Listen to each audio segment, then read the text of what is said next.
ونستغفره ونؤمن به ونتوكل عليه ونعوذ بالله من شرور أنفسنا ومن سيئات أعمالنا من يهده الله فلا مضل له ومن يضلل فلا هادي له وأشهد أن لا إله إلا الله وحده لا شريك له وأشهد أن محمدا عبده ورسوله أما بعد فإن خير الحديث كتاب الله وخير الهدي هدي محمد صلى الله عليه وسلم وشر الأمور محدثاتها وكل محدثة بدعة وكل بدعة ضلالة وكل ضلالة في النار. أعوذ بالله من الشيطان الرجيم. بسم الله الرحمن الرحيم. وما آتاكم الرسول فخذوه وما نهاكم عنه فانتهوا. وقال تعالى فليحذر الذين يخالفون عن أمره أن تصيبهم فتنة أو يصيبهم عذاب أليم. محترم حاضرین، اس وقت ہم قمری سال یا ہجری سال کے اعتبار سے ماہ ربیع الاول سے گزر رہے ہیں. یہ وہ مہینہ ہے جس کے بارے میں سارے لوگ جانتے ہیں، خاص طور سے مسلمان، کہ جناب محمد رسول اللہ صلی اللہ علیہ وسلم خاتم الانبیاء والمرسلین کی ولادت بھی اسی مہینے میں ہوئی اور آپ کی وفات بھی. عام طور سے مشہور یہی ہے کہ اس مہینے کی 12ویں تاریخ کو آپ کی ولادت بھی ہوئی اور وفات بھی.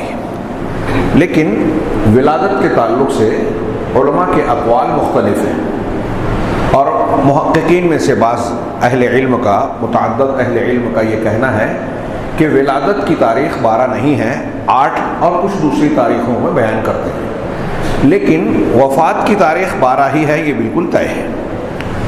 اور آپ کی ولادت کی مناسبت سے اس مہینے میں خاص طور سے ہمارے ملک میں، پڑوسی ملک میں اور عام طور سے دنیا میں جو اہل بدعت ہیں ان کے یہاں جشن کا ماحول ہوتا ہے. اس دن کا نام ہی عید میلاد النبی، جشن میلاد، اس طریقے سے ذکر کیا جاتا ہے، اس نام کے ساتھ تذکرہ کیا جاتا ہے. اللہ کے نبی صلی اللہ علیہ وسلم کی ولادت اور وفات کے دن کو اس طرح خاص حیثیت عطا کرنا، اس دن میں محفل میلاد کا انعقاد کرنا، چراغاں کرنا، جشن کا مظاہرہ کرنا، اور مختلف قسم کے دوسرے اہتمامات کرنا، اس کو ایک عید کی شکل دے دینا، یہ کس کا طریقہ ہے؟ کیا جناب محمد رسول اللہ صلی اللہ علیہ وسلم نے اس کی تعلیم دی؟ سبھی جانتے ہیں کہ نہیں دی. کیا صحابہ کرام رضوان اللہ علیہم اجمعین جو جناب محمد رسول اللہ صلی اللہ علیہ وسلم پر ایمان لانے میں، آپ سے محبت کرنے میں، محبت کے جتنے بھی معیار ہو سکتے ہیں جائز اور شرعی، ان میں سب سے اعلیٰ مقام پر فائز ہونے میں دیگر تمام لوگوں کے مقابلے میں آگے ہیں، اونچے ہیں، انہوں نے یہ کیا؟ نہیں کیا. تابعین نے کیا؟ نہیں کیا. تبع تابعین، محدثین یا ان ائمہ کرام جن کو امامان دین کہا جاتا ہے، ان میں سے کسی نے اس کو شرعی حیثیت دی یا مانا؟ نہیں دی.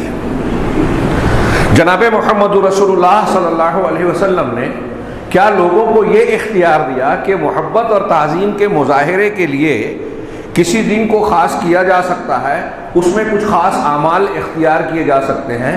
یہ انسان کی اپنی سوچ بچار پر موقوف ہے کہ جس سے محبت کا مظاہرہ کرنا ہے اس کے لیے کچھ خاص دن مقرر کر دے، اس کی ولادت یا وفات کے دن، اور اس کے لیے خاص عمل کرے. اللہ کے نبی جناب محمد رسول اللہ صلی اللہ علیہ وسلم سے پہلے بہت سارے انبیاء کرام علیہم الصلاۃ گزرے. کیا نبی کریم صلی اللہ علیہ وسلم نے ان کی تعظیم، عزت، توقیر کی تعلیم نہیں دی؟ کچھ لوگ کہتے ہیں کہ بھائی یہ عید میلاد ہم اللہ کے رسول صلی اللہ علیہ وسلم کی محبت میں مناتے ہیں. کچھ کہتے ہیں کہ یہ محفل میلاد اور جشن میلاد یہ آپ کی تعظیم کے لیے ہے. تعظیم، نبی کی تعظیم کرنا، نبی سے محبت کرنا، یہ عبادت ہے. اور عبادت کے بارے میں ہم بار بار یہ بات دہراتے ہیں، سنتے ہیں کہ یہ توقیفی معاملہ ہے. توقیفی معاملہ یعنی اللہ کے کتاب اور رسول اللہ صلی اللہ علیہ وسلم کی سنت، قرآن و حدیث یا اللہ اور رسول اللہ صلی اللہ علیہ وسلم کے حکم پر موقوف ہے، انسان کے اپنے ذہن اور قیاس پر منحصر نہیں ہے کہ آپ کی ہماری جو سمجھ میں آئے ہم کرنے لگے۔ دین اور عبادات، اعمال صالحہ کے سلسلے میں یہ بالکل طے بات ہے کہ شریعت نے جتنا کہا ہے، جو بتایا ہے وہی کیا جائے، اس سے ہٹ کر نہیں۔ اگر اس سے زائد کیا جائے گا تو وہ بدعت ہے، دین میں اضافہ ہے، دین سازی ہے، شریعت سازی ہے جو اللہ کے علاوہ کسی اور کا حق ہے ہی نہیں۔ تو اللہ کے نبی صلی اللہ علیہ وسلم نے اپنے سے پہلے انبیاء کرام علیہم الصلاۃ کی محبت، تعظیم، توقیر کی تعلیم دی یا نہیں دی؟ سیدنا ابراہیم علیہ السلام، موسیٰ علیہ السلام، عیسیٰ علیہ السلام، حضرت آدم علیہ السلام، حضرت نوح علیہ السلام اور دیگر انبیاء جن کے تذکرے قرآن و حدیث میں موجود ہیں، کیا آپ نے کبھی یہ اشارہ بھی کیا کہ ان میں سے کسی کی ولادت یا وفات کے دن کو کوئی خاص حیثیت دی جائے؟ آپ کی اپنی زندگی میں نبوت ملنے کے بعد، چلیے پہلے نہ صحیح، نبوت ملنے کے بعد 23 سالہ زندگی آپ کی تھی، کتنی مرتبہ 12 ربیع الاول آیا یا ربیع الاول کا مہینہ آیا؟ آپ نے کبھی اس کی طرف اشارہ کیا؟ کیا آپ نے اس بات کو جو بہت اچھی تھی، دین کا حصہ تھی، چھپا لیا؟ آپ کو معلوم تھا لیکن امت کو بتایا نہیں؟ کوئی ایسا کہہ سکتا ہے؟ ظاہر سی بات ہے کہ ان میں سے کوئی بات صحیح ہو ہی نہیں سکتی، اور کوئی اگر ایسا کہے گا تو وہ نبی کریم صلی اللہ علیہ وسلم پر الزام لگا رہا ہے کہ آپ نے رسالت کو پہنچانے میں خیانت کی، جو آپ کو معلوم نہیں وہ بعد والوں کو معلوم ہو گیا۔ پھر یہ کس نے ایجاد کیا؟ کہاں سے یہ بات آئی؟ نہ اللہ کے رسول صلی اللہ علیہ وسلم نے بتایا، سکھایا، اشارہ کیا، نہ صحابہ کرام نے اس پر عمل کیا، نہ تابعین نے، یہ جن کو قرون مفضلہ کہا جاتا ہے، فضیلت والی صدیاں، زمانے، اللہ کے نبی صلی اللہ علیہ وسلم نے فرمایا تھا نا، خیر الناس قرنی ثم الذین یلونہم ثم الذین یلونہم، سب سے بہتر زمانہ میرا، پھر اس کے بعد والا۔ 2 یا 3 مرتبہ آپ نے اس کے بعد کہا۔ اس کے بعد جھوٹ اور کذب بیانی اور خیانتیں وغیرہ ظاہر ہو گئی۔ تو یہ جس کو اللہ کے نبی صلی اللہ علیہ وسلم کی زبان مبارک نے قرون مفضلہ، فضیلت والے زمانے کہا قرار دیا ہے، ظاہر سی بات ہے کہ وہ بعد والوں کے لیے معیار ہے۔ جب وہ فضیلت والے ہیں، خیر پر مشتمل ہیں، تو دین وہی ہے جس کو انہوں نے اختیار کیا، اور اسی بنیاد پر وہ سب سے بہتر زمانہ قرار پایا۔ لہذا ہمیں دین اختیار کرنا ہے تو یہ دیکھنا چاہیے کہ جو بہترین زمانے رسول اللہ صلی اللہ علیہ وسلم کی زبان مبارک پر ہے، ان زمانوں میں وہ چیز پائی جاتی ہے یا نہیں۔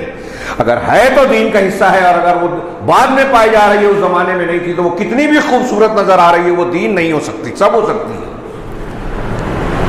کب ایجاد ہوئی؟ 4 صدی ہجری میں فاطمیین، عبیدیین، جو کرامتہ اور غالی شیعوں کا ایک طبقہ تھا، کرامتہ کا، جن کو باطنیہ کہا جاتا ہے، ان کا وجود ہی اس مقصد کے تحت ہوا ہے کہ اسلام اور مسلمانوں کو نقصان پہنچایا جائے۔ یہ کرامتہ وہی ہیں جنہوں نے کعبۃ اللہ میں گھس کر، داخل ہو کر طواف اور عبادت کرنے والوں کا قتل عام کیا تھا، خون بہایا تھا، حجر اسود کو اٹھا کر مصر لائے تھے، تقریباً کم و بیش 20 سال تک رکھا رہا۔ ان کرامتہ عبیدیین حکام کی ایجاد کردہ یہ بدعت ہے، 12 ربیع الاول کو عید کی اور جشن کی شکل دینے والی۔ اس کے ان کا مقصد یہ تھا کہ عام لوگوں کو، سنیوں کو دھوکہ دے کے دیکھیے ہم رسول اللہ صلی اللہ علیہ وسلم سے محبت کرتے ہیں، ہم دین کے تعلق سے اچھے جذبات رکھتے ہیں، جبکہ وہ دین کو مٹا دینا چاہتے تھے۔ تو اپنی شخصیت اور امیج کو بہتر بنانا، لوگوں کو دھوکہ دینا، اور اس تناظر میں دین کا حلیہ بگاڑ کر اپنے باطل عقائد اور افکار کو لوگوں میں رواج دینا، یہ ان کا مقصد تھا۔ جہاں تک آج کے لوگوں کا تعلق ہے، وہ الٹی سیدھی بہت ساری دلیلیں دیتے ہیں کہ ہم عید میلاد جناب محمد رسول اللہ صلی اللہ علیہ وسلم کے تذکرے کے لیے، آپ کی محبت کے لیے، آپ کے ذکر کو لوگوں میں عام کرنے کے لیے بیان کرتے ہیں۔ نبی کریم صلی اللہ علیہ وسلم کی یاد اور ذکر کوئی موسمی چیز نہیں ہے کہ آپ نے ربیع الاول میں آپ کو یاد کیا، آپ سے محبت کا اظہار کیا، آپ کے دامن کو پکڑنے کا اعلان اور نعرہ لگایا اور اس کے بعد بھول گئے. جی نہیں، ہوش سنبھالنے کے بعد اگر ہم کو اور آپ کو اسلام اور دین پر قائم رہنا ہے تو کوئی دین، کوئی عمل ایسا نہیں ہو سکتا، کوئی نماز، کوئی روزہ، کوئی صدقہ، کوئی نیکی، دین کا کوئی عمل ایسا ہو ہی نہیں سکتا جو اللہ کی نیت کے لیے اور رسول اللہ صلی اللہ علیہ وسلم کے طریقے کے بغیر کیا جائے اور اللہ کے یہاں قبول ہو جائے. ہر عمل کو کرنے کے لیے ہمیں رسول اللہ صلی اللہ علیہ وسلم کی سنت اور تعلیم کو دیکھنا ہے. سال کے کسی دن، کسی خاص موقع پہ بھی آپ کو فراموش نہیں کر سکتے. ایک مسلمان جناب محمد رسول اللہ صلی اللہ علیہ وسلم کی شخصیت اور سیرت سے سال کے کسی بھی دن بے نیاز نہیں ہو سکتا، میں یہ کہنا چاہ رہا ہوں. اور یہ صحابہ کرام کی زندگیوں میں ہمیں ملتا ہے. یہ عید میلاد 12 ربیع الاول کی اس فضیلت کو جو آج کے لوگ بیان کر رہے ہیں، ہم چھٹیاں مناتے ہیں، کاروبار بند رکھتے ہیں، جشن مناتے ہیں شیعوں، کرامتہ، باطنیہ کی اتباع میں.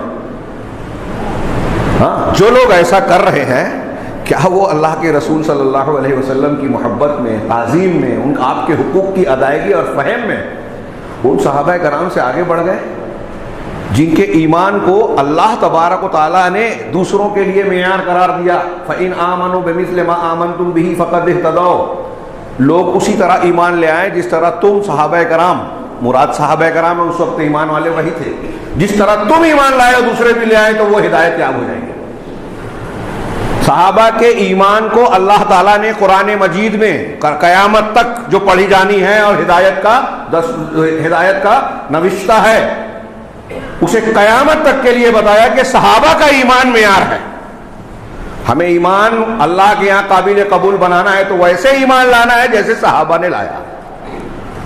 قرآن کی آیتیں صاف صاف اعلان کر رہے کہ اللہ تعالیٰ نے فرمایا اللہ ان صحابہ کرام سے راضی ہو گیا، انصار مہاجرین سے، رضی اللہ عنہم ورضوا عنہ. راضی ہو گیا تو مطلب ان کے عقیدے سے، ان کے منہج سے، ان کے دین سے، ان کی عبادات سے، ان کی زندگی کے تمام معاملات سے اللہ تعالیٰ راضی ہو گیا. یہ مجموعی طور سے کہا جاتا ہے، انفرادی طور سے وہ معصوم نہیں تھے، ان سے خطائیں ہوئی، غلطیاں ہوئیں، لیکن مجموعی طور سے ان کا منہج، ان کا طریقہ، ان کی عبادت، ان کا عقیدہ، اللہ ان سے راضی ہو گیا. اب جس سے اللہ راضی ہے ہمارے لیے وہ قابل اتباع ہے، یا جو فاطمیہ اسلام دشمنوں نے جسے ایجاد کیا اسے اختیار کرنا چاہیے. کتنی صاف ستھری بات ہے جو میں کہہ رہا ہوں. اس میں کوئی ہیش پیچ، کوئی الجھاؤ، کوئی پوشیدگی نہ سمجھ میں آنے والی بات لگتی ہے، لیکن بہت سے لوگوں کی سمجھ میں نہیں آتا. تھوڑا سا غور کریں کہ یہ صحابہ کرام جن کا ہم تذکرہ کر رہے ہیں، جن کے ایمان کو، منہج کو اللہ کے نبی صلی اللہ علیہ وسلم نے نجات پانے والے گروہ کا عنوان بتایا کہ 73 فرقے ہوں گے امت میں، سب جہنم میں جائیں گے سوائے ایک کے. وہ کون سا ہوگا؟ جس پر میں یعنی رسول اللہ صلی اللہ علیہ وسلم، میں ہوں یعنی سنت، اور جس پر میرے صحابہ یعنی جماعت ہے. اس سنت اور جماعت کو ماننے والے اہل السنہ والے، یہاں ہمارے یہاں جو اہل سنت والجماعت اپنے آپ کو بولتے ہیں نا، یہ اہل سنت نہیں ہے، اہل بدعت ہے. اچھی طرح دماغ میں رکھ لیجئے. کوئی ان کو عالم اسلام میں اہل السنہ نہیں کہتا، اہل الحدیث کو کہتے ہیں. تو جو رسول کے طریقے پر اور صحابہ کے طریقے پر ہے، اللہ کے رسول نے فرمایا کہ وہی نجات یافتہ گروہ ہے. اب ایک موٹا سا، چھوٹا سا، سادہ سا سوال. ابھی ہم نے جو تمہید بیان کی کہ عید میلاد کی جو حیثیت آج لوگ منا رہے ہیں، جشن کی، محفل میلاد کی، اس میں بہت سارے خرافات کی، اس کا شریعت میں کوئی عطا پتہ ہے؟ قرآن میں، حدیث میں، صحابہ میں؟ ابھی بات کی باتیں جانے دیجئے. صحابہ کرام نے اس کو اختیار نہیں کیا تو اللہ کے نبی صلی اللہ علیہ وسلم کے اس ایک حدیث میں، جس میں یہ کہا گیا کہ نجات پانے والا گروہ وہ ہوگا جو میرے اور میرے صحابہ کے طریقے پہ ہے، تو یہ جشن میلاد منانے والے صحابہ کے طریقے پہ ہے کیا؟ نبی صلی اللہ علیہ وسلم کے طریقے پر ہیں کیا؟ تو پھر نجات پانے والے گروہ کی علامت اس میں ہے یا نجات نہ پانے والے گروہ کی علامت ہے؟ اپنے دل سے فتویٰ پوچھیے. کلیئر بات ہے، کوئی میں نے کہا پوشیدگی، الجھاؤ نہیں ہے. وہ صحابہ کرام، ان کی محبت کا عالم کیا تھا؟ مجھے نہیں لگتا کہ اس کو دہرانے کی ضرورت ہے. صرف اشارے کروں تو 20 واقعات یہاں بیٹھے ہوئے لوگوں کے ذہن میں گھوم جائیں گے. عروہ بن مسعود ثقفی جس وقت تو مشرک تھے، صلح حدیبیہ کے موقع پر جو آئے صلح کی باتیں طے کرنے کے لیے، ان کا جو بیان انہوں نے لوٹ کر کفار مکہ سرداران قریش کے درمیان دیا، وہ آج بھی چمک رہا ہے حدیث کی کتابوں میں۔ کیا بیان دیا تھا؟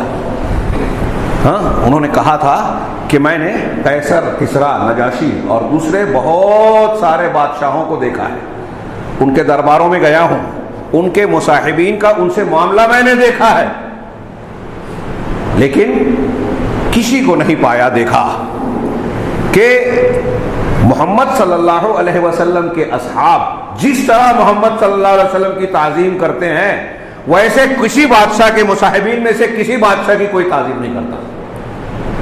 اللہ کے نبی صلی اللہ علیہ وسلم کی جیسی عزت و محبت اور احترام کرتے ہیں، کسی نے کسی کی نہیں کی، میں نے کسی کو نہیں دیکھا۔ آپ اگر وضو کرتے ہیں تو وضو کا پانی ہر کوئی چاہتا ہے کہ ہمارے ہاتھ پر، پیر پر گرے، زمین پر گرنے نہیں دیتے۔ آپ اگر لعاب نکالتے ہیں، تھوکتے ہیں، تو صحابہ کرام میں سے ہر کوئی کی خواہش ہوتی ہے کہ ہمارے جسم کے کسی حصے پر آئے۔ آپ اگر کوئی حکم دیتے ہیں تو ہر کوئی لپکتا ہے کہ میں اس پر عمل کروں، کوئی آپ کو گھور کر نہیں دیکھتا، نظریں ملا کر آپ کے سامنے کھڑا نہیں ہوتا، انتہائی تعظیم کرتے ہیں۔ یہ کس نے گواہی دی؟ اس وقت جب وہ مسلمان نہیں ہوئے تھے، مشرک اور کافر تھے، یہ باتیں بیان کر کے کہہ رہے ہیں کہ محمد صلی اللہ علیہ وسلم کے بارے میں تم غور و فکر کر لو، ان کے اصحاب جس طرح ان کی تعظیم کرتے ہیں۔ میں نے بادشاہوں کو دیکھا، بادشاہوں کے درباری اور مصاحبین ان کی ایسی تعظیم نہیں کرتے۔ یہ ایک بیان ہے۔ بعض اہل علم کا حضرت علی سے قاضی ایاز نے نقل کیا کہ ان سے کسی نے پوچھا کہ تم اللہ کے رسول صلی اللہ علیہ وسلم سے کتنی محبت کرتے تھے؟ کہا اپنی جان سے زیادہ، اپنے ماں باپ سے زیادہ، بال بچوں سے زیادہ، اور انتہائی گرمی میں شدید پیاس کی حالت میں ٹھنڈے پانی کی خواہش سے زیادہ۔ نہیں، نیچرل اور فطری مثال دی۔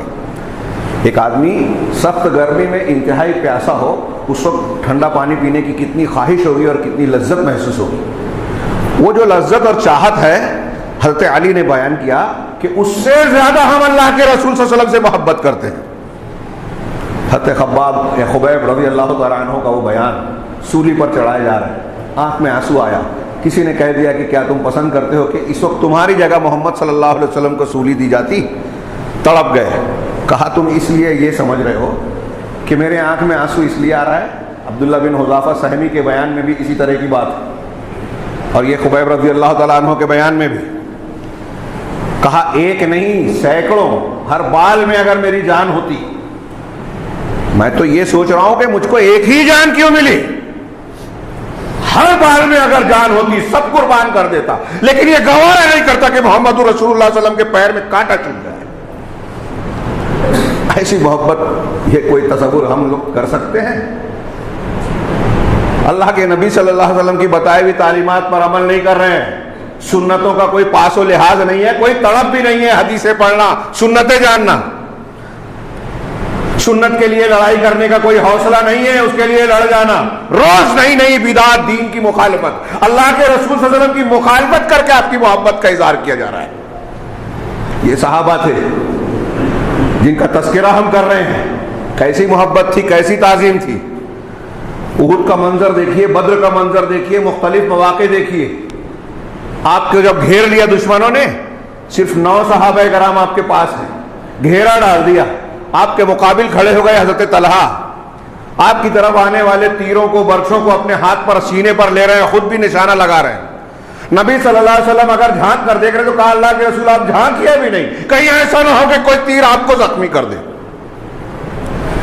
سیدنا ابوبکر صدیق کی سفر ہجرت میں فدائیت دیکھیے، حضرت علی کی فدائیت دیکھیے، عمر فاروق، عثمان غنی کی فدائیت دیکھیے، قدم قدم پر کہہ رہے ہیں اللہ کے رسول میرے ماں باپ آپ پر فدا۔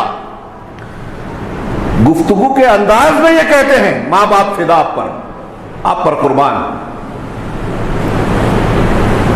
بدر کے دوسرے دن قیدیوں کے سلسلے میں فیصلہ ہونے کے بعد جب وحی نازل ہوئی، عمر فاروق کہتے ہیں کہ صبح صبح جب میں اٹھ کر آیا تو دیکھا کہ اللہ کے نبی صلی اللہ علیہ وسلم اور حضرت ابوبکر صدیق رو رہے ہیں۔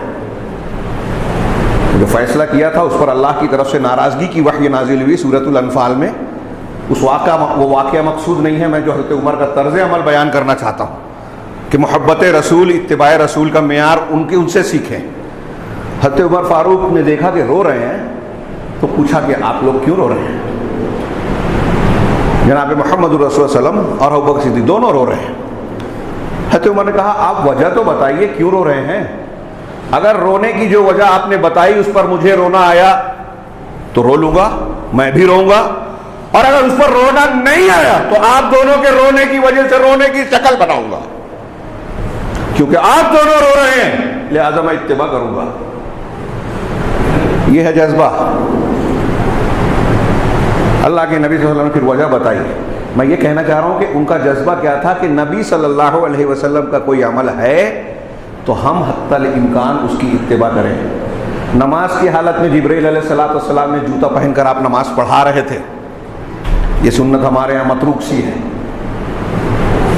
جبرائیل علیہ السلام نے بتایا کہ اس میں گندگی لگی، آپ نے نماز کی حالت میں نکالا، سنن ابو داؤد کی صحیح حدیث ہے۔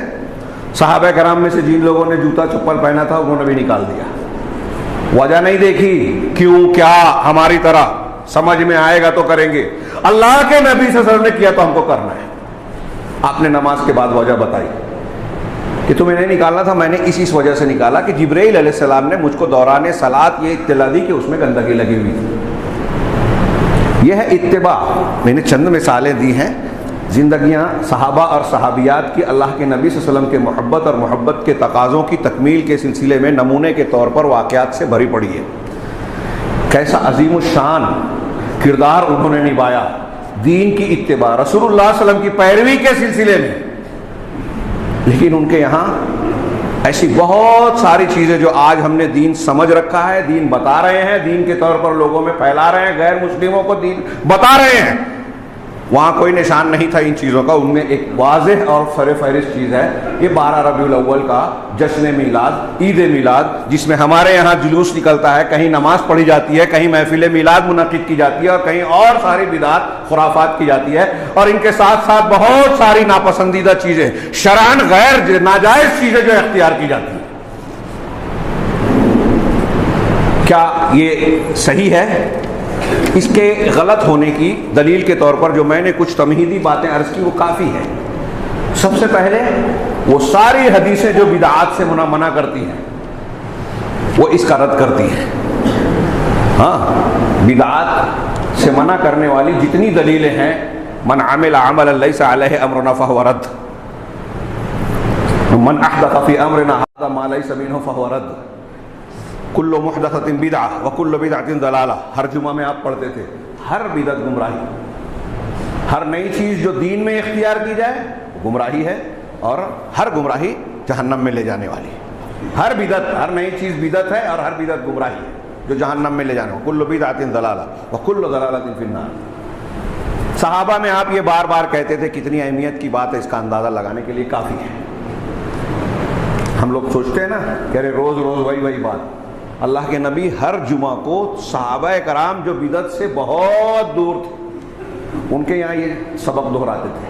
اس سے معلوم ہوا کہ نبی کریم صلی اللہ علیہ وسلم یہ تنبیہ کر رہے ہیں کہ دیکھو دین کو خالص شکل میں رکھنا بہت ضروری ہے، یہ چھوٹی موٹی بات نہیں ہے، اس کو نظر انداز نہ کرنا، اس میں کوتاہی نہ برتنا، کبھی دین میں بدعت اور خرافات کو داخل نہیں ہونے دینا، اس کی حفاظت کرتے رہنا۔ تو یہ جتنی حدیثیں دلیلیں بدعت کا رد کرتی ہیں ان تمام سے جشن میلاد، عید میلاد، محفل میلاد اور ان میں اختیار کی جانے والی نئی چیزوں کا رد ہوتا ہے۔ نمبر 1، یہ میں نے ایک دلیل کا ایک پورا ذخیرہ بیان کیا۔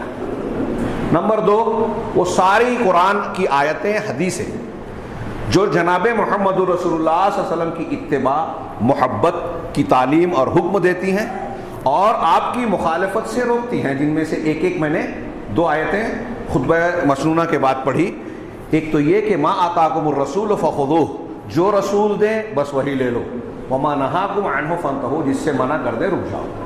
اب رسول اللہ صلی اللہ علیہ وسلم نے جو دیا ہے وہ ہم لے نہیں رہے ہیں۔ ہاں، ابھی یہ جو لوگ بدعات خرافات کر رہے ہیں، اگر آپ ان کی زندگیوں کا جائزہ لیں تو آپ دیکھیں گے کہ جو بالکل ثابت شدہ واضح قسم کی سنت رسول ہیں، رسول اللہ صلی اللہ علیہ وسلم کی ثابت شدہ سنتیں ہیں، یہ اسے اختیار نہیں کرتے، اس کے بارے میں ان کے یہاں شوق نہیں ہے، تڑپ نہیں ہے، جذبہ نہیں ہے۔ ارے سنتوں کی بات چھوڑیے، آج ہمارے یہاں فرائض کا کیا حال ہے دیکھیے. جو فرائض چھوڑے وہ دین کا فدائی ہے، اس کے اندر دین کا جذبہ ہے، وہ اللہ اور اس کے رسول صلی اللہ علیہ وسلم سے محبت کرنے والا ہے. نہیں، یہ جھوٹا دعویٰ ہے.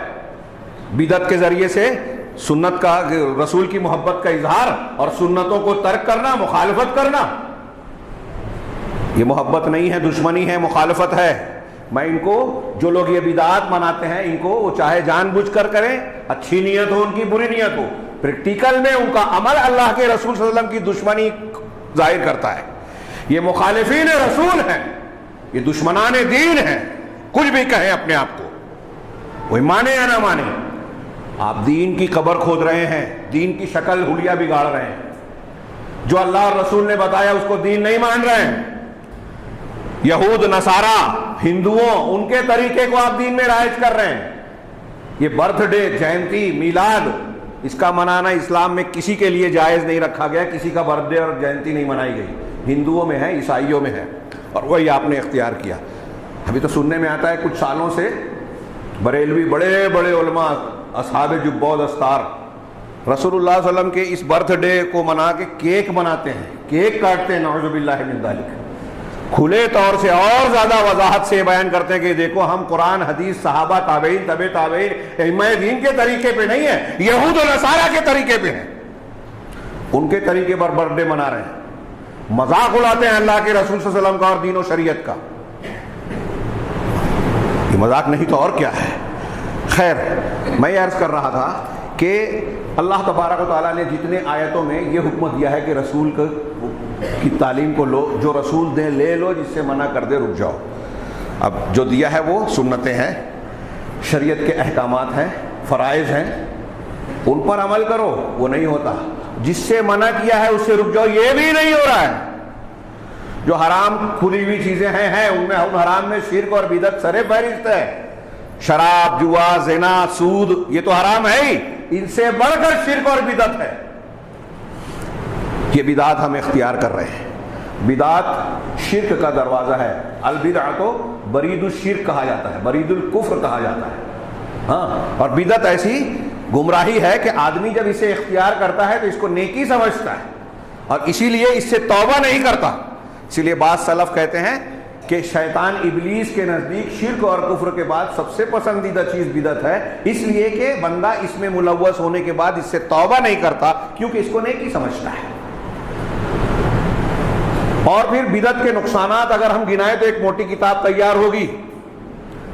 جب آپ بدعت کو دین سمجھتے ہیں تو معروف منکر اور منکر معروف ہو جاتا ہے. نیکی کو برائی سمجھنے لگتے ہیں، برائی کو نیکی سمجھنے لگتے ہیں. ابھی میں ممبر پر کھڑا ہو کر یہاں عید میلاد کا رد کر رہا ہوں، تردید کر رہا ہوں، سنت کے خلاف بدعت بتا رہا ہوں، ثابت کر رہا ہوں. اب بہت سارے سننے والے اگر غور کریں، جن کو دین اختیار کرنے کا حقیقی شوق اور جذبہ ہے، ایسا آج کہاں ملتا ہے. لیکن اکثر و بیشتر سمجھیں گے کہ یہ ہمارے مسلک کی مخالفت ہے، لہذا وہ مجھ سے نفرت کریں گے، مجھے برا بھلا کہیں گے، گالیاں دیں گے، اور ان تمام لوگوں کو جو اس کے خلاف کہتے ہیں اور اپنی بدعت کی مخالفت کرنے والوں کو گستاخ رسول سمجھیں گے. یہ معیار قرار دیں گے کہ اگر جشن میلاد نہیں مناتا، محفل میلاد کو صحیح نہیں مانتا، تو اس کا مطلب اللہ کے رسول صلی اللہ علیہ وسلم سے محبت نہیں کرتا. اگر ان کی یہ بات درست مان لی جائے تو سارے صحابہ کرام کو محبت رسول سے جو ہے سبکدوش ہونا پڑے گا، کیونکہ ان میں سے کسی نے یہ نہیں کیا.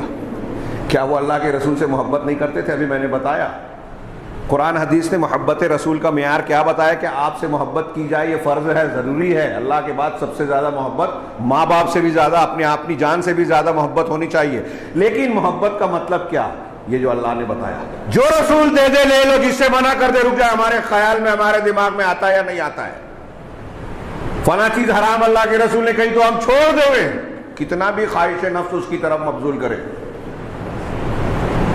بیوی کا حق یہ ہے، بچے کا حق یہ ہے، بہن کا حق یہ ہے، بیٹی کا حق یہ ہے، شوہر کا حق یہ ہے، فلاں کا حق یہ ہے. اللہ کے رسول نے بیان کر دیا، سر جھکا دیا. یہ ہے محبت، یہ ہے اطاعت و اتباع. جس نے رسول اللہ صلی اللہ علیہ وسلم کی اتباع کی، اس نے آپ سے محبت کی. اتباع کا یہ معیار آج ہمارے یہاں بالکل نہیں ہے. سمجھنے کو، ماننے کو تیار بھی نہیں ہے، کیونکہ مشکل ہے نا.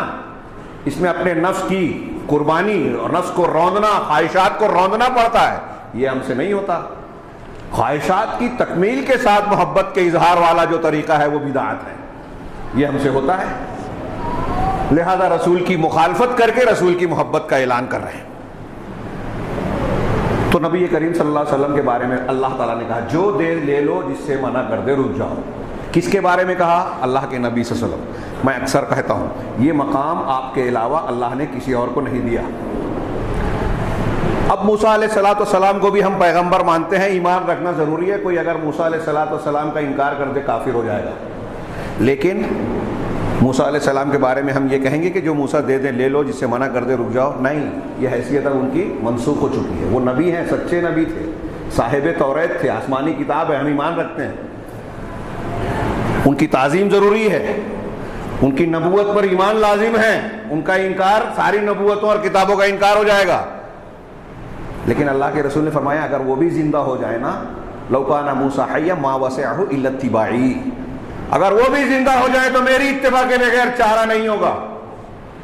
اب اللہ کے نبی صلی اللہ علیہ وسلم کی بات کے سامنے حضرت موسیٰ، حضرت عیسیٰ کی بھی بات نہیں چل سکتی، ابو بکر صدیق، عمر فاروق کی بھی بات نہیں چل سکتی، تو عبیدیین، فاطمیین، شیعوں کی بات مان کے ہم یہ 12 ربیع الاول منائیں، شب برات منائیں؟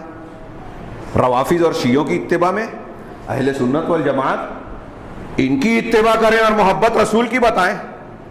کون سا اصول ہے؟ کون سا دین ہے؟ کہاں گئی عقل اور دماغ؟ اور آپ کو نہیں پتا، آپ جاہل ہیں، تو بتانے والوں کی بات پر کان کیوں نہیں دھرتے؟ چلیے ٹھیک ہے، تھوڑی دیر کے لیے لگتا ہے کہ یہ مسلک کے مخالف ہیں، اپنے مسلک کے علماء سے پوچھئے نا کہ اللہ کے نبی صلی اللہ علیہ وسلم نے بتایا، صحابہ نے اس پر عمل کیا؟ اگر نہیں کیا ہے تو جو صحابہ نے نہیں کیا، نہیں جانا، وہ دین کیسے ہو سکتا ہے؟ سوال ہی نہیں پیدا ہوتا۔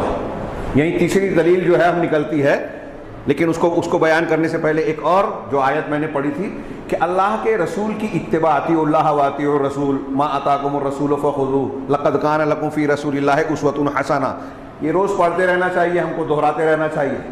کبھی یہ بھولنا نہیں چاہیے کہ تمہارے لیے اللہ کے رسول کی ذات میں بہترین نمونہ ہے، عبیدیین میں، روافظ میں، فلاں بزرگ میں، فلاں پیر صاحب میں نمونہ نہیں ہے۔ فلاں بزرگ، میں نے ابھی بتایا کہ موسیٰ علیہ السلام کی بات بھی نہیں چلے گی تو فلاں نے کہا، ڈھیما نے کہا، اس کی کیا اوقات اور حیثیت ہے اللہ کے رسول اللہ کے سامنے؟ آج ہم شخصیات کے پیچھے بھاگ رہے ہیں۔ کسی کو گمراہ کرنا ہے، بدعت کو رائج کرنا ہے، تو اپنی بدعت کا انتساب اور نسبت کر دیتے ہیں، فلاں اہل بیت کے صاحب نے فرمایا، فلاں امام نے کہا، فلاں بزرگ نے کہا۔ کہاں کہا ہم کو تو اس سے پتہ ہی نہیں ہے، سند کیسی ہے، قول صحیح ہے، ثابت ہے یا نہیں، اور اگر ہے بھی اللہ کے رسول کے خلاف ہے تو بھی مان لیں گے کیا؟ اللہ کے رسول صلی اللہ علیہ وسلم کی حیثیت جو دی کہ جو دے دے لے لو، جس سے منع کر دے رک جاؤ۔ اور آپ کی اکیلی شخصیت ہے جن کے بارے میں اللہ کا یہ ارشاد ہے، میں ایک ایک مثال اور نمونے کے طور پر بیان پیش کر رہا ہوں۔ سورہ نور کی بہت مشہور آیت، فَلْيَحْذَرِ الَّذِينَ يُخَالِفُونَ عَنْ أَمْرِهِ أَن تُصِيبَهُمْ فِتْنَةٌ أَوْ يُصِيبَهُمْ عَذَابٌ أَلِيمٌ، جو لوگ اللہ کے رسول کے حکم کی مخالفت کرتے ہیں، اب عید میلاد کرنے والے، منانے والے رسول کے حکم کے مطابق چل رہے ہیں، مخالفت کرنے والے غور کیجئے، کھلا ہے کہ مخالفت کر رہے ہیں، رسول نے جس کا حکم نہیں دیا اس کو کر رہے ہیں، جس کا حکم دیا اس کو نہیں کرتے۔ تو جو لوگ رسول کے حکم کی مخالفت کرتے ہیں، قرآن کہہ رہا ہے انہیں ڈرنا چاہیے، فَلْيَحْذَرْ، ڈرنا چاہیے، بچنا چاہیے، ڈرنا چاہیے کس چیز سے؟ أَن تُصِيبَهُمْ فِتْنَةٌ، کہ انہیں فتنہ پکڑ لے وے۔ فتنہ، امام احمد کہتے ہیں فتنے سے مراد شرک ہے، جو رسول کے حکم کی مخالفت کرے گا وہ شرک میں چلا جائے گا۔ جتنے سنت کے مخالفین ہیں سب میں آپ کو شرک ضرور ملے گا کسی نہ کسی حیثیت سے روئے زمین پر، میرے علم کے مطابق میں جو جانتا ہوں، منبر رسول سے کہہ رہا ہوں، ذمہ دار روئے زمین پر منہجی اعتبار سے آج اگر شرک اور بدعت سے محفوظ کوئی گروہ ہے تو وہ اہل الحدیث کا ہے۔ عمل میں چاہے کوتاہی ہو، لیکن یہاں منہجی اعتبار سے، عقیدے کے اعتبار سے بالکل صاف اصول ہے کہ نبی کریم صلی اللہ علیہ وسلم کو جو مقام حیثیت حاصل ہے وہ کسی اور کو نہیں۔ شریعت کا مصدر قرآن اور حدیث ہے، اور اس قرآن اور حدیث کو ویسے ہی سمجھا جائے گا جیسے صحابہ نے سمجھا، عقیدے میں، عبادات میں، منہج میں۔ یہ صرف ان کا اصول ہے روئے زمین پر آج۔ اہل حق ان کے اگر یہ نہیں ہے تو کوئی نہیں ہے۔ جو رسول دے لے لو، اور جو مخالفت کرتا ہے اس کو ڈرنا. اور یہی وجہ ہے کہ ان کے یہاں شرک کی بدعت نہیں ملے گی آپ کو. جتنے بدعتی ہیں سب کے یہاں شرک بھی ملے گا. تو اللہ کے نبی صلی اللہ علیہ وسلم کے بارے میں کہا کہ جو آپ کی مخالفت کرتے ہیں انہیں فتنے سے ڈرنا چاہیے. علامہ ابن کثیر نے متعدد مفسرین سے فتنے کا معنی، میں نے احمد بن حنبل کی تفسیر نقل کی، دوسرے مفسرین کہتے ہیں فتنے سے مراد دنیا کا عذاب ہے. جو رسول کے حکم کی مخالفت کرتے ہیں وہ دنیا کے عذاب سے ڈریں. اب ہمارے خلاف جو ہے قوانین بن رہے ہیں، NRC CNA، ہم چلا رہے ہیں کچھ نہیں ہو رہا ہے، فلاں جانور ذبح نہیں کر سکتے، ہمارے بچوں کو جو ہجومی تشدد کا نشانہ بنایا جا رہا ہے، بے گناہوں کو گرفتار کیا جا رہا ہے، مارا جا رہا ہے، کہ ہمارے کاروبار مندی کا شکار ہے، ہم پر جو ہے مختلف قسم کی پابندیاں عائد کی جا رہی ہے، آپس کے جھگڑے اختلاف ہیں، دنیا کے عذاب اور پریشانیاں ہیں. اس کی ایک وجہ قرآن نے بتایا کہ رسول کی مخالفت ہے. آپ اور ہم رسول کی مخالفت کر رہے ہیں اس لیے دنیا کا عذاب آ رہا ہے. قرآن کہہ رہا ہے، چھپایا نہیں ہے. اللہ تعالیٰ نے صاف صاف اعلان کیا ہے، مانے نہ مانے اپنی گردن کو زمین میں دھسا لے تو خطرہ ٹل گیا، ایسا نہیں ہے. ہم اللہ کے رسول کے حکم کی مخالفت کر رہے ہیں، سنتوں پر عمل نہیں کر رہے ہیں، جشن میلاد کو چیخ چیخ کر منا رہے ہیں اور ہم لوگ خاموشی سے گزر جا رہے ہیں. جو منا رہے ہیں، جو نہیں منا رہے ہیں بس خاموش ہیں. آپ کے گھر پر حملہ ہو تو آپ بدلہ لیں گے، نفرت کا اظہار کریں گے، دین پر حملہ ہو تو آپ خاموش رہیں گے. یہ ہے اللہ اور رسول سے محبت ہماری اور آپ کی. دین جماعت کا کباڑہ کرنے والے، غلط کام کرنے والے دندناتے پھرے، ہم پر ہماری پیشانی پر بل نہیں آتا. کون جھنجھٹ میں پڑے، یہ تو ان کا کام ہے. لیکن آپ کے گھر پر، آپ کے رشتہ داروں میں کوئی مسئلہ ہو جائے تو پھر آپ کی نفرت، آپ کی مخالفت، آپ کا جذبہ دیکھنے کے لائق. دنیا سمجھا کے تھک جائے آپ کی نفرت ختم نہیں ہوگی. اس کے یہاں شادی میں نہیں جاؤں گا، اس کے یہاں فلاں میں نہیں جاؤں گا، اس کی میت میں نہیں جاؤں گا، اس کو بلاؤں گا نہیں. دنیا کے لیے جھگڑا کرتے ہیں، دین کے لیے نہیں. اس کے لیے جہاد اللہ کے رسول سے محبت کا تقاضا یہ ہے کہ آپ کی اتباع کی جائے، آپ کی سنتوں پر عمل کیا جائے، آپ کی سنتوں کو سیکھا جائے، اور آپ کی مخالفت کرنے والوں سے ہاتھ سے، زبان سے، دل و دماغ سے جہاد کیا جائے. یہ ہے سنت کی، یہ ہے سنت پر چلنا، رسول سے محبت کا اظہار جو صحابہ نے کیا، تابعین نے کیا، اور تمام محبان رسول نے کیا. اور آج کے محبان رسول بدعت کر کے محبت کا اظہار کر رہے ہیں، رسول کی مخالفت کر کے.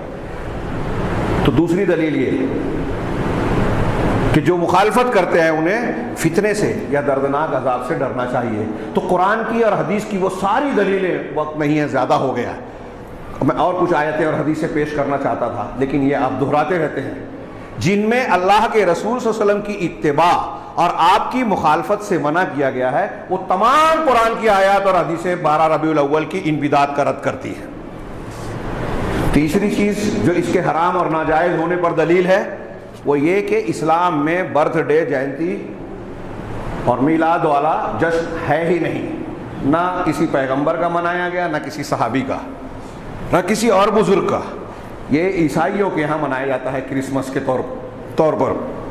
حضرت عیسیٰ علیہ السلام کی ولادت اور اسی کی مناسبت سے ان کے یہاں عیسوی کیلنڈر بھی مانا جاتا ہے. عیسائیوں کے یہاں ہے، ہمارے یہاں ہندوؤں کے یہاں ہے فلاں جینتی، ڈھما جینتی. اور جب یہ جینتی کا دروازہ آپ نے کھولا، اس کو لوگ مانتے ہیں، ہاں اس کو لوگ اختیار کرتے ہیں، تو آپ دیکھیے کہ پھر نبی صلی اللہ علیہ وسلم کے تنہا میلاد کو منانے تک بات محدود نہیں رہ جاتی. اب حضرت علی کی ولادت کے دن کو بھی منایا جاتا ہے، فاطمۃ الزہرا، حسن حسین رضی اللہ عنہم، ان سب کے لیے. پھر اس کے بعد اور آگے بڑھتے ہیں، بزرگان دین، شیخ عبد القادر جیلانی، ابھی ان کی 11ویں شریف کی مجلس منعقد ہوگی ان کی ولادت و وفات کی مناسبت سے. پھر فلاں بزرگ کا عرس، ان کی ولادتوں کے دن منائے جاتے ہیں، شیخ بدوی، شیخ فلاں، اجمیر والے، فلاں والے، ڈھیما والے. ایک دروازہ کھول دیا اور پھر وہاں سے انسان، ہم اور آپ اپنا بھی برتھ ڈے منانے لگتے ہیں. یہ حرام ہے. برتھ ڈے منانا، جینتی منانا یہ حرام ہے. اسلامی تعلیم سے اس کا کوئی تعلق نہیں ہے. جو لوگ ایسا کرتے ہیں وہ نصارہ اور غیر مسلمین کی مشابہت اختیار کرتے ہیں، اور اللہ کے رسول صلی اللہ علیہ وسلم کا فرمان ہے من تشبہ بقوم فہو منہم، جو کسی قوم کی مشابہت اختیار کرے وہ انہی میں سے ہوگا۔ یہ میں نے ایک دلیل نقل کی، اس کی بہت سی دلیلیں ہیں۔ ہر نماز میں ہم دعا کرتے ہیں غیر المغضوب علیہم ولا الضالین، یہ ضالین اور مغضوب کے طریقے سے پروردگار ہمیں بچا، اور جب ہم یہ برتھ ڈے مناتے ہیں تو ضالین اور مغضوب علیہم کے طریقے کو اختیار کرتے ہیں۔ جشن میلاد منانے والے ضالین کے طریقے پر ہے، یہود و نصارہ کے طریقے پر، غیر مسلموں کے طریقے پر جو ہے اللہ کے رسول کا جشن منا رہے ہیں۔ یہ ایک دلیل ہے۔ ایک دلیل اس کے رد ہونے کی، اس کے غلط ہونے کی یہ بھی ایک پہلو ہے کہ نبی کریم صلی اللہ علیہ وسلم کی محفل میلاد کو منعقد کرنے کے ساتھ ساتھ اس میں اور بھی بہت ساری برائیاں جڑ جاتی ہیں۔ اس میں اللہ کے نبی صلی اللہ علیہ وسلم کی شان میں غلو کرنا، آپ دیکھیں گے کہ نعتیہ کلام، اشعار آپ کی شان میں اس طرح پڑھے جاتے ہیں کہ آپ کی تعریف میں جو ہے اضافہ کیا جاتا ہے، اور اس طرح اضافہ کیا جاتا ہے کہ آپ کو اللہ سے ملا دیتے ہیں۔ کھلا اور صریح قسم کا شرک کیا جاتا ہے۔ آپ کے اس کے علاوہ کچھ باطل عقائد اور منکرات جو اس سے جڑے ہوئے ہوتے ہیں، ہاں، اس لیے کہ یہ بدعت جو ہے یہ دراصل شبہے کو پیدا کرتی ہے، اور شبہات دین میں عقیدے کو فاسد اور خراب کرتے ہیں، بگاڑتے ہیں۔ یہاں میں نے ہاتھ میں جو کاغذ لیا بعض اہل علم کے اقوال کو پیش کرنے کے لیے، لیکن موقع نہیں ہے۔ علامہ فاقہانی، علامہ ابن تیمیہ، شیخ ابن باز اور دوسرے لوگوں نے بہت پیاری باتیں، ایک تاج الدین مالکی ہیں، ان کا بڑا شاندار قول تھا لیکن ذرا لمبا ہے، اس کا موقع نہیں ہے۔ انہوں نے ان سب لوگوں نے رد کیا، اور تاج الدین مالکی صاحب کے جملے میں کی تشریح میں جو انہوں نے بہت ساری تفصیل پیش کی، یہ کہا کہ محفل میلاد منانے والے کئی منکرات کا ارتکاب کرتے ہیں۔ کچھ لوگ محفل سما، ابھی صوفیوں کے آج کل جو کلپس آتی ہیں، آپ دیکھیے، ہندوستان پاکستان سے پہلے ہم سنتے تھے، دیکھتے نہیں تھے، اب وہ کلپ میں نظر آتی ہیں کہ محفل جمی ہے مسجد کے اندر، بزرگ صاحب کھڑے ہیں، لوگ ناچ رہے ہیں، گھوم رہے ہیں، دف ڈھول جیسی چیزیں بج رہی ہیں، یہ کوئی دائرہ نما الگ الگ انداز میں رقص کر رہے ہیں، ہاں، ڈانس کر رہے ہیں، سما ہو رہا ہے، اور اس جھوم جھام میں جو ہے وہ بزرگ صاحب کے پیروں کو پکڑ رہے ہیں، سجدہ کر رہے ہیں، پیشانی چھپا رہے ہیں، اور اس کو بزرگ صاحب منع نہیں کر رہے ہیں بلکہ آشیرواد کی طرح ان کے پیٹھ پر ہاتھ رکھ رہے ہیں۔ نبی صلی اللہ علیہ وسلم کا یہ طریقہ ہے، صحابہ کا طریقہ ہے۔ اللہ کے نبی صلی اللہ علیہ وسلم کو سجدہ کرنا آپ ایک صحابی نے آگے کیا، آپ نے سختی سے منع کر دیا، یہ صرف اللہ کے لیے جائز ہے۔ اگر دنیا میں کسی کو میں اجازت دیتا تو بیوی کو حکم دیتا کہ شوہر کو سجدہ کرے، لیکن یہ اب اللہ کے علاوہ کسی کے لیے جائز نہیں ہے۔ لیکن ہمارے یہاں بزرگان آج یہ دکان چلا رہے ہیں جو دین کے نام پہ، وہ یہ کروا رہے ہیں۔ تو ایسی بہت ساری خرافات، پھر اس میں یہ کہ اللہ کے نبی صلی اللہ علیہ وسلم محفل میلاد میں حاضر ہوتے ہیں، آپ کی شان میں غلو کیا جاتا ہے، ہاں، اور بھی بہت ساری بدعات، خرافات، پیسے کا خرچ، یہ ساری چیزیں اس میں اختیار کی جاتی ہے، لیکن جو ہے ان سب کو دین سمجھا جاتا ہے۔ یہاں انہوں نے، میں جو اقوال تو نہیں پیش کر سکا، سرسری طور سے کچھ نقصانات کہ محفل میلاد، جشن میلاد، عید میلاد کو جو عمل کیا جاتا ہے ان کے کیا نتائج اور اثرات ہیں، چند کا ذکر انہوں نے کیا۔ چند میں بھی 15 ایک ہے، اور اس میں یہ کہا کہ یہ سرسری ہے، اور بھی بہت سارے نقصانات ہیں۔ میں بس سرسری سے ذکر کروں کہ اس محفل کو یا اس دن کو اس طریقے سے جو منایا جاتا ہے، اس سے متعلق جو عقیدے اور اعمال جڑے ہوئے ہیں، اس میں شرک اکبر کا صدور ہوتا ہے۔ بہت سے لوگ شرک اکبر کا ارتکاب کرتے ہیں۔ شرک اکبر کا ارتکاب مطلب لا الہ الا اللہ ٹوٹ گیا اور اسلام سے آدمی باہر ہو گیا۔ یہ کیسے شرک اکبر ہوتا ہے؟ اللہ کے نبی صلی اللہ علیہ وسلم کی تعریف میں حد سے زیادہ بڑھ جانا، قصائد میں، مدائح میں، اور رسول اللہ صلی اللہ علیہ وسلم اور اولیاء کے سلسلے میں غلو کرتے ہوئے ان کو پکارنے میں، اے اللہ کے رسول ہمارا یہ کیجئے وہ کیجئے۔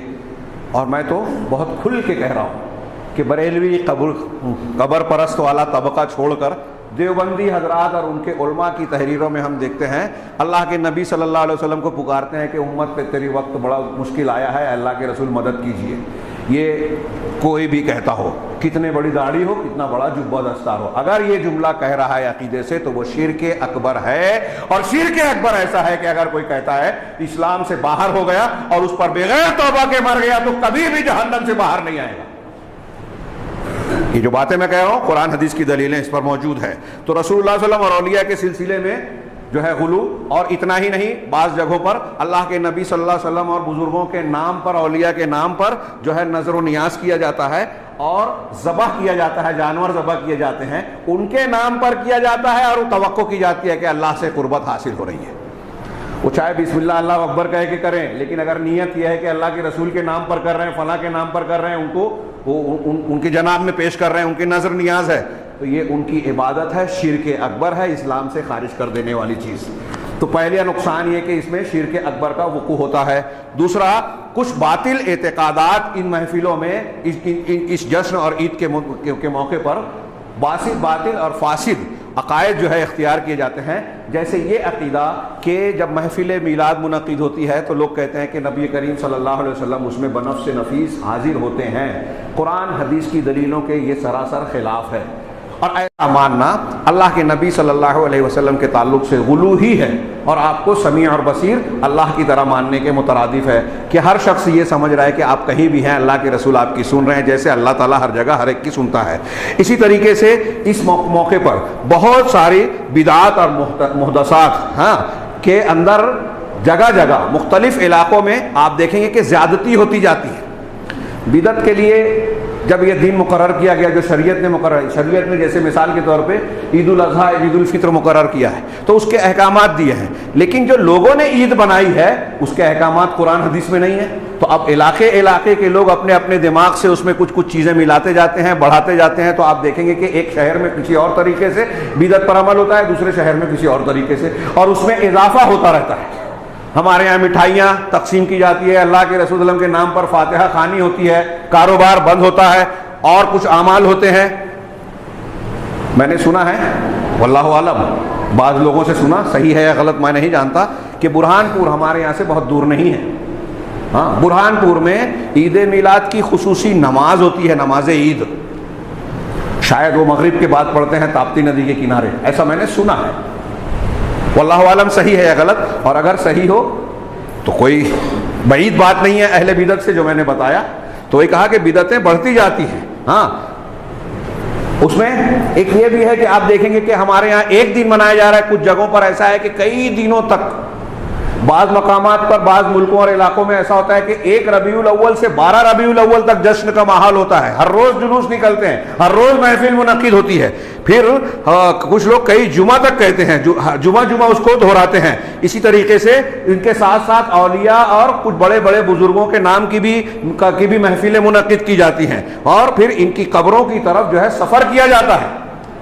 میں میلاد کے موقع پر شیخ حسن البنا جو اخوان المسلمین کے جو بانی ہیں ان کے تعلق سے بھی ان کے تذکرے میں آتا ہے، خود ان کے سگے بھائی اور دوسرے لوگ بیان کرتے ہیں کہ 12 ربیع الاول میں جو جلوس نکلتا تھا مصر میں، شیخ بدوی اور سیدہ زینب کی قبر اور مزار پر جو جشن ہوتا تھا، اس میں شیخ حسن البنا بذات خود شریک ہوتے تھے، اشعار پڑھتے تھے. جو اشعار پیش کیے اس میں بتایا کہ اس میں شرکیہ کلام بھی پایا جاتا ہے. یہ اچھے لوگ اس میں جو ہے بہہ جاتے ہیں، جن کو لوگ سمجھتے ہیں کہ بڑے دین کے علم بردار ہیں، قرآن و حدیث کی تعلیم پیش کرنے والے ہیں. کہہ رہے ہیں اسی طریقے سے مزارات کی طرف سفر کرنا، ایک شہر سے دوسرے شہر کے، وہاں جشن زیادہ ہوتا ہے تو لوگ سفر کر کے وہاں جاتے ہیں حج کی طرح. شد رحال اس قسم کے مقاصد سے، اجر و ثواب کی نیت سے 3 مسجدوں کے علاوہ جائز نہیں ہے، وہ ہم حدیث جانتے ہیں. تو اسی طریقے سے بعض ان محفلوں میں بعض خاص قسم کے دعائیں، اذکار، جن کو لوگ یہاں عربی میں ہے احزاب اور رواتب کا نام دیتے ہیں، ہم اردو میں ہمارے یہاں کہتے ہیں کہ یہ وظیفہ ہے، فلاں وقت کا وظیفہ، یعنی لوگوں کی بنائی ہوئی دعائیں اور اذکار اختیار کیے جاتے ہیں. میڈ ان انڈیا، اللہ اور رسول صلی اللہ علیہ وسلم کی بتائی ہوئی دعائیں نہیں ہیں، لوگوں کی بنائی ہوئی، اس کو اختیار کیا جاتا ہے، رواج دیا جاتا ہے، اور کہا جاتا ہے محفل میلاد میں یہ پڑھا جائے، جلوس میں وہ پڑھا جائے، فلاں جگہ یہ پڑھا جائے. یہ بدعات ہے. نمبر 4، جھوٹی اور ضعیف حدیثوں سے اور انتہائی گڑھے ہوئے قصوں اور واقعات سے خرافاتی باتوں سے استدلال کیا جاتا ہے. ان باتوں کو صحیح ثابت کرنے کے لیے جھوٹی حدیثیں، ضعیف حدیثیں، ان کا پورا ایک بازار گرم کیا گیا. اب ہم کہہ رہے ہیں قرآن حدیث سے ثابت نہیں ہے، لیکن ان کو محبت رسول بتانی ہے تو وہ کھینچ تان کے جھوٹی حدیثیں بیان کرتے ہیں، الٹے سیدھے واقعات. تو دیکھو ابو لہب، اللہ کے نبی صلی اللہ علیہ وسلم کی ولادت کی خوشی میں اس نے اپنی لونڈی کو آزاد کر دیا. تو آپ کہیے کہ ہم ابو لہب کی سنت پر چلتے ہیں، تبت یدا ابی لہب والے طریقے پہ، کیونکہ رسول کی مخالفت کر کے اس کو یہی خطاب ملا قیامت تک کی پھٹکار اللہ کی طرف سے، اور وہ جہنم میں جانے والا ہے. تو جہنمی آدمی کی سنت پر عمل کر رہے ہیں آپ، اور یہ اس کی سنت دین اور شریعت بن جائے گی. اور ابو لہب کی اس سنت کو صحابہ کرام نہیں سمجھ پائے کہ اس کو اتنی محبت تھی، صحابہ کو نہیں تھی، ابو بکر صدیق عمر فاروق کو نہیں تھی. تو جن ابو بکر عمر فاروق اور صحابہ کی تعریف اللہ نے کی، ان کو نہیں پتہ لگا. جن کو تبت یدا ابی لہب تھا اس کو پتہ چل گیا، اس کے طریقے کو اختیار کریں گے. اگر اس کا طریقہ ہے تو مبارک ہو آپ کو، ہمیں نہیں چاہیے ابو لہب کا طریقہ. ایسے فضول قسم کے واقعات اور دلیلوں کو جو دلیل ہے ہی نہیں استدلال کیا جاتا ہے. اسی طریقے سے بدعتوں کی تعظیم، اس کے نقصانات کیا ہیں؟ محفل میلاد، عید میلاد نہ مانے کہ بدعتوں کی تعظیم کی جاتی ہے، اس میں لوگ سرگرمی دکھاتے ہیں اور اس کے مقابل سنتوں کو کمتر سمجھتے ہیں، بلکہ واجبات اور فرائض کو کمتر سمجھ کے اس سے غفلت برتتے ہیں. نماز روزہ چھوٹ جائے چلے گا، جلوس میں جانا ہے، محفل میں جانا ہے، یہ چراغاں کرنا ہے، لائٹ لگانا ہے، اس پر پیسہ خرچ ہو، اس میں وقت جائے چلے گا. رات بھر محنت کی، فجر کا ٹائم ہوا سو گئے. تو جو سنت سے ثابت ہے اس کو چھوڑ دیا. اور جو ثابت، علامہ ابن تیمیہ رحمہ اللہ نے اس کی مثال دی نا، میں کئی مرتبہ بیان کیا کہ بھوک لگی ہے، سڑا کھانا کھا لیا ناپسندیدہ، وہی ملا وہی کھا لیا. اب اچھا کھانا آیا تو کھانے کی خواہش نہیں رہی. ایسے ہی بدعتی ہے، جذبہ خیر ہے، دین پر عمل کرنے کا، رسول سے محبت کا جذبہ اندر ہے. اب بدعت سے ایسا کر لیا، نیت اچھی تھی، جو سڑا کھانا تھا کھا لیا بدعت کی شکل میں. اب جب بدعت سے پیٹ بھر گیا تو سنت آئی جس میں نیکی ہے، اجر ہے، اللہ رسول کا حکم ہے، تو اس کا جذبہ ہی نہیں ہے. علامہ ابن تیمیہ رحمہ اللہ نے اور بھی ایک مثال دی جو ان کی اس تحریر میں تھی، جو میں پیش کرنا چاہتا تھا، کہ جو شخص یہ ایسی خرافات کرتا ہے اور سنتوں پر عمل نہیں کرتا، اس کی مثال ایسی ہے کہ ایک آدمی مصحف کو، قرآن کو خوب اچھا سنوارتا ہے، سجاتا ہے، خوب اچھا غلاف لگاتا ہے، لیکن قرآن پڑھتا نہیں. سنوار رہا ہے، احترام کر رہا ہے، چوم چاٹ رہا ہے، پڑھتا نہیں. پڑھتا ہے تو عمل نہیں کرتا، سمجھتا ہی نہیں، عمل ہی نہیں کرتا، شوق ہی نہیں ہے. یا دوسری مثال دی کہ مسجد خوب شاندار اور اچھی بناتا ہے، خوب اچھی مسجد تعمیر کر لی جیسے آج کل ہمارے یہاں ہوتا ہے، لیکن نماز نہیں پڑھنے آتا اس مسجد میں. آج کل ہمارے ہاں مسجد بنانے میں لوگ کروڑوں کا بجٹ اور اس پر فخر کرتے ہیں. امام اور مؤذن کو تنخواہ دینے کے لیے پیسہ نہیں رہتا، کروڑوں کی مسجد بنا دیتے ہیں، نماز پڑھنے کے لیے فرصت نہیں. اسی مسجد میں جو کروڑوں کی بنائی، بس جنت فکس ایسا سمجھتے ہیں کہ اللہ کے رسول نے کہا نا جو اللہ کے لیے مسجد بنائے گا جنت میں گھر، تو مسجد بنا کے آپ گھر بیٹھ جاؤ. اتنا زیادہ شعور تو صحابہ اور اہل علم کو بھی نہیں تھا کہ جنت والا عمل کرنے کے بعد ہم ریٹائر ہو گئے. نبی صلی اللہ علیہ وسلم سے اللہ نے کہا وَاعْبُدْ رَبَّكَ حَتَّىٰ يَأْتِيَكَ الْيَقِينُ، اپنے پروردگار کی عبادت کرتے رہیے یہاں تک کہ یقین یعنی موت آ جائے. یہ وقت نہیں ہے، بہت زیادہ ہو گیا ہے. اس میں ایک نقصان جو ہے اس کے اثرات میں سے کہ یہود نصارہ کے ساتھ مشابہت ہے ان کی عیدوں میں، اور ان کے جو انبیاء اور بزرگوں کی تعظیم اور ان کے جشن میلاد منائے جاتے ہیں، ان امور میں یہود نصارہ کی، چونکہ یہ عرب عالم ہیں اس لیے انہوں نے ہندوؤں کا نہیں ان کو معلوم رہا ہوگا. ہمارے ہاں دیکھیے فلاں کی جینتی، ڈھما کی جینتی منایا جاتا ہے، اس میں ہندوؤں کی بھی مشابہت ہے. جو لوگ ایسا کرتے ہیں یہود نصارہ اور ہنود کی مشابہت ہے. اسی طریقے سے اللہ کے قرآن عظیم کی آیات اور احادیث رسول کی بے عزتی اور گستاخی ہے، اور ان کے احترام اور تعظیم میں کمی ہے. کیوں؟ اس لیے کہ ان مجلسوں میں قرآن کی آیتیں اور حدیثیں ہیں جو پڑھی جاتی ہیں تو خرافات کے ساتھ میں، لہو الحدیث کے ساتھ میں، الٹی سیدھی حرکتیں، جیسے کہ میں نے بھی بتایا کہ ناچ رہے ہیں، دف بجا رہے ہیں، گانے اور باجے بج رہے ہیں، اور اس میں قرآن کی آیتیں پڑھی جا رہی ہے، حدیثیں پڑھی جا رہی ہے. قرآن کی آیتوں کے ساتھ کھلواڑ اور ان کی بے عزتی ہے یہ، اس طرح کی حرکتیں کرنا. کہہ رہے ہیں اسی طریقے سے ان منکرات کو مسجدوں میں جب انجام دیا جاتا ہے تو اس سے مسجد کے احترام کو جو ہے پامال کیا جاتا ہے، اس کی حرمت کو روندا جاتا ہے. مسجد میں اس کے آداب بتائے گئے ہیں، احکام بتائے گئے ہیں. اب یہ ہمارے یہاں دیکھیے جو کلپس آ رہی ہیں، بزرگان اس میں ناچ رہے ہیں، دف بجا رہے ہیں، کود رہے ہیں، الٹی سیدھی حرکتیں کر رہے ہیں، شرکیہ کلام گا رہے ہیں. جیسے ہمارے یہاں ہر روز فجر کی نماز کے بعد یہ قبر والے جو ہے قرآن کی تلاوت کا حکم دیا گیا، اس پر عمل کریں یا نہ کریں، لیکن بہت پابندی کے ساتھ بدعتی قسم کے اشعار پڑھیں گے، ایسے نعتیہ کلام پڑھیں گے. ٹھیک ہے درود بھیجنا اذان کے بعد ٹھیک ہے، وہ دل میں ہے، چلا کر چیخ کر نہیں. یہ طریقہ جو ہمارے یہاں اختیار کیا گیا. اب یہ اتنا عام ہے کہ ہمارے بچے اور نوجوان جانتے ہی نہیں کہ یہ دین کا حصہ نہیں ہے، یہ ابھی نئی ایجادات ہے چند سالوں پیشتر کی. اس کو انتہائی مضبوطی سے تھامے، اگر آپ اس پر کوئی ٹوکے تو جھگڑا اور فساد ہو جائے. لیکن سنت کے خلاف اگر کوئی شک کر رہا ہے اور آپ سنت کو پر ٹوکے بولے تو کوئی کچھ بولنے والا نہیں ہے. اس جھنجٹ میں کون پڑنے والا ہے؟ آگے ہم بڑھتے ہیں.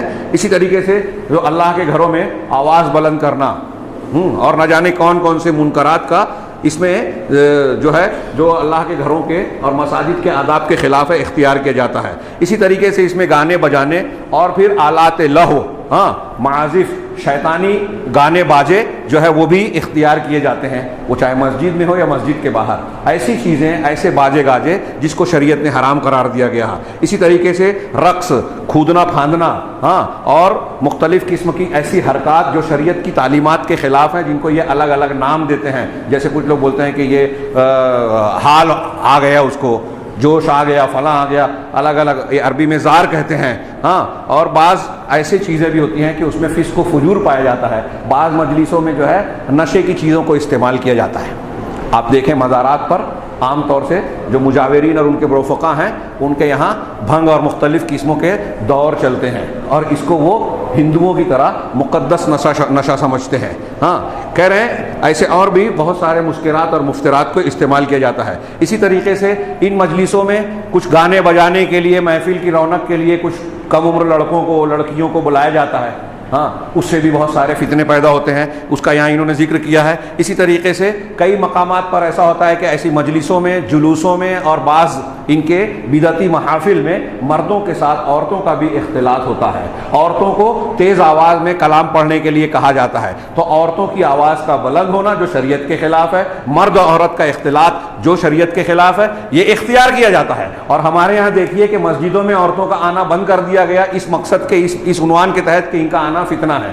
اور ایسے بدعتی کاموں میں، قبرستانوں میں جہاں عورتوں کا جانا ممنوع ہے یا نہیں جانا چاہیے، وہاں بھیجا جا رہا ہے، اور جہاں اجازت ہے وہاں منع کر دیا گیا. اور اب جب عورتیں دین سے دور ہو رہی ہیں، ہماری کچھ خواتین غیر مسلموں سے شادی کر رہی ہیں، مذہب بدل رہی ہیں، تو کچھ علماء کو فکر ہو رہی ہے یہ کرنا چاہیے، بیداری لانا چاہیے. بیداری کے سارے راستے تو آپ نے بند کر رکھے ہیں، دین سیکھنے سکھانے کے راستے بند کر رکھے ہیں. ان کو عید کے موقع پر بھی جو اللہ کے رسول کا حکم تھا کہ عیدگاہ لے کر جائیں، روزہ انہوں نے رکھا، عبادتیں انہوں نے بھی کی، تو عید کا تحفہ لینے وہ بھی جائیں. وہاں آپ نے راستہ بند کر دیا. جو شریعت نے کہا تھا وہ بند کر دیا، جو شریعت نے نہیں کہا تھا. یہاں بولتے ہیں مسجد میں فتنہ ہے. اب کالجوں میں کچھ مسلمان عورتیں غیر مسلم بن گئی، غیر مسلموں سے شادی کر دی. میں اکثر پوچھتا ہوں کہ کوئی مفتی اتنا جرأت مند ہے جو یہ کہے کہ آج کالجوں سے فتنہ ہو رہا ہے تو کالج بھیجنا بند کر دیا جائے؟ کہیں گے کہ یہ مصلحت کے خلاف ہے، یہ حماقت ہے، بے وقوفی ہے. بالکل صحیح بات ہے. اس سے معلوم ہوا کہ اگر دو چار واقعات، چند واقعات کچھ فتنے کے ہو گئے تو اس کی بنیاد پر اچھے کام کو جس کی مصلحت بڑی ہے چھوڑا نہیں جائے گا. تو مسجد سے عورتوں کو جوڑنا یہ کیا نقصان والی بات ہے؟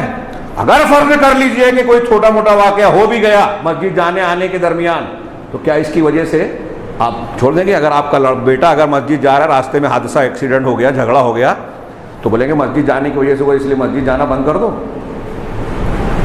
کون سی عقل؟ خیر، تو یہ عورتوں کا اختلاف.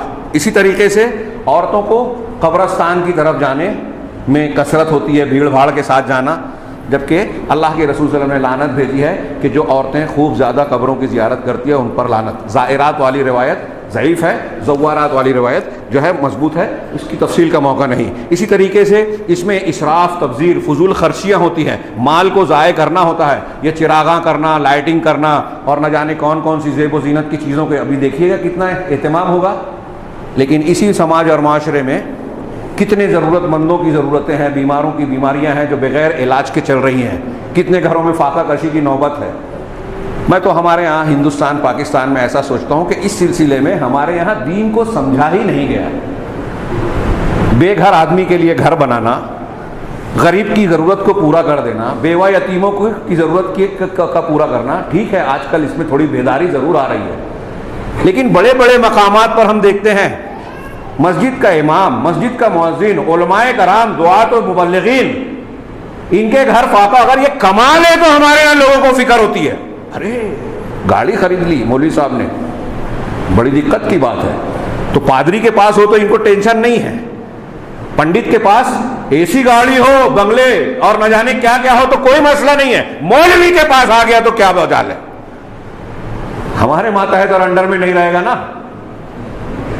کون سا دین مانتے ہیں, کون سے دین پر چلتے ہیں, میری تو سمجھ میں نہیں آتا. ہمارے یہاں بدعات پہ خرچ ہوتا ہے, یہ میں نے اکثر کہا کرتا ہوں. یہ دیکھیے یہ ابھی چراغاں ہو رہا ہے نا, آپ سعودی عرب میں جائیں جس کی ہم لوگ یہاں برائیاں کرتے ہیں, وہاں ان بدعات پر خرچ نہیں ہوتا. شریعت نے جن مقامات پر خرچ کی ترغیب دی ہے نا وہاں وہ خرچ کرتے ہیں.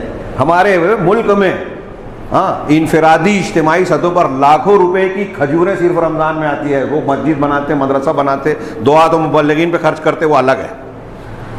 کھجوریں آتی ہیں کیوں؟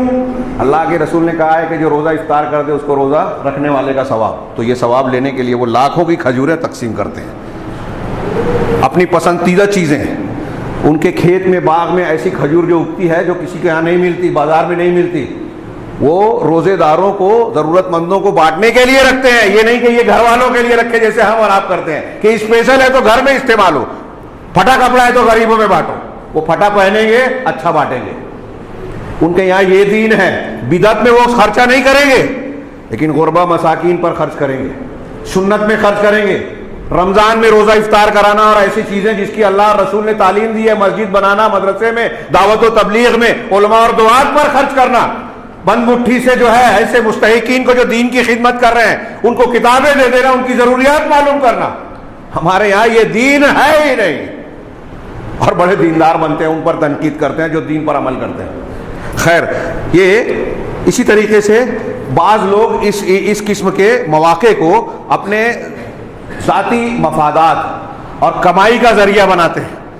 بتاتے ہیں کہ بھائی وہ صرف جو نقلی بندوق بناتے ہیں, پچھلے محرم پر 10 محرم کو صرف مالیگاؤں شہر میں کروڑ روپے کا بزنس کیا, 1 کروڑ 2 کروڑ پتہ نہیں کتنا.